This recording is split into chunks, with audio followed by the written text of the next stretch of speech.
Why men are falling behind. A personal perspective. If you take a look at the educational and professional landscape today, you'll notice something interesting. A few decades ago, society was fighting to ensure equal opportunities for women in education and the workplace. But now, the pendulum has swung so far in the other direction that young men are the ones struggling to keep up. The silent crisis in education. Let's start with education.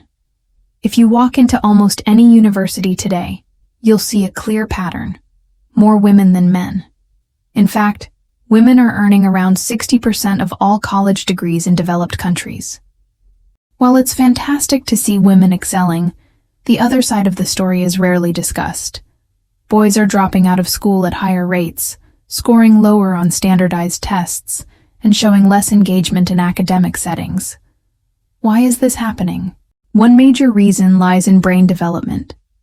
Studies show that the human brain develops at different rates depending on gender. Girls tend to mature faster, especially in areas related to impulse control, focus, and organization, traits that the modern education system highly values. Boys, on the other hand, develop these skills later. But instead of adapting the education system to fit their needs, we've left them to struggle. In practical terms, this means that a 5-year-old boy entering school is expected to sit still, listen attentively, and complete assignments at the same level as his female peers. But many simply aren't wired for that yet. And when they fall behind in those early years, the gap only widens over time. Some experts have suggested a simple solution: starting boys in school a year later than girls. This extra time would allow them to develop the cognitive and emotional skills they need to succeed. Yet, few educational systems have adopted this idea. Why? Because we still assume that educational reform should only focus on helping girls, not boys. Men in the workforce, a declining trend. Beyond education, the job market has also shifted in ways that disadvantage men. In the 20th century, industrial jobs provided stable employment for millions of men. But with automation and globalization, many of those jobs have disappeared. The problem is, men haven't been moving into the new jobs that are growing, like healthcare, education, and social services. These industries are dominated by women, not because men aren't capable of working in them, but because they aren't encouraged to. Instead, many men have fallen into long-term unemployment, low-paying gig work, or worse, have given up on work entirely. The data shows a staggering increase in the number of men who are neither working nor actively looking for jobs. This isn't just an economic issue, it's a societal one. A lack of stable work affects self-esteem, relationships, and overall life satisfaction. One of the most effective ways to address this would be to encourage men to enter fields that are in high demand. Imagine if we made a cultural shift to support men becoming nurses, teachers, or social workers, just as we encouraged women to enter STEM fields. This wouldn't just help individual men, it would benefit society as a whole. The role of fathers, a vanishing presence. Another often overlooked issue is fatherhood.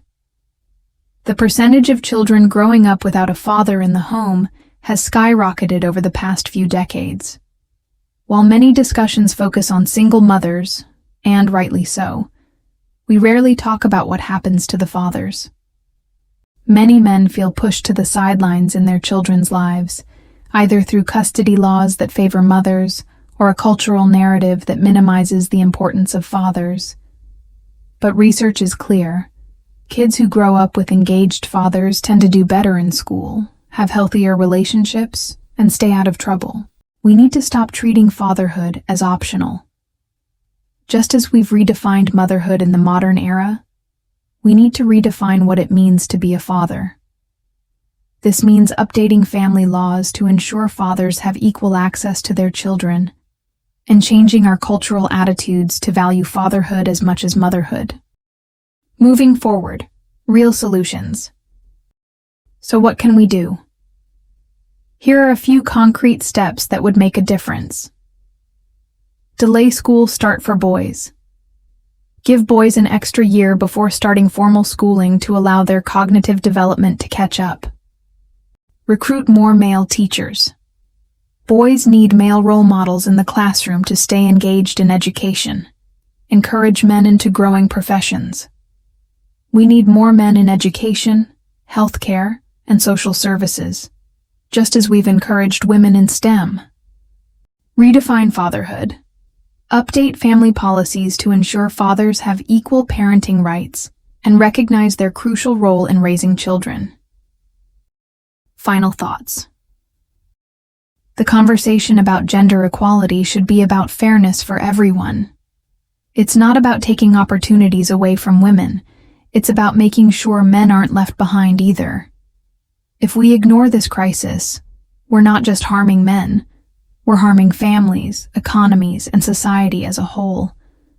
It's time to start talking about this issue honestly and working toward real solutions. And that's what I've learned from living a peaceful life in the countryside. Slowing down, listening to yourself more, and appreciating the simple things. These might just be the keys to a more fulfilling life.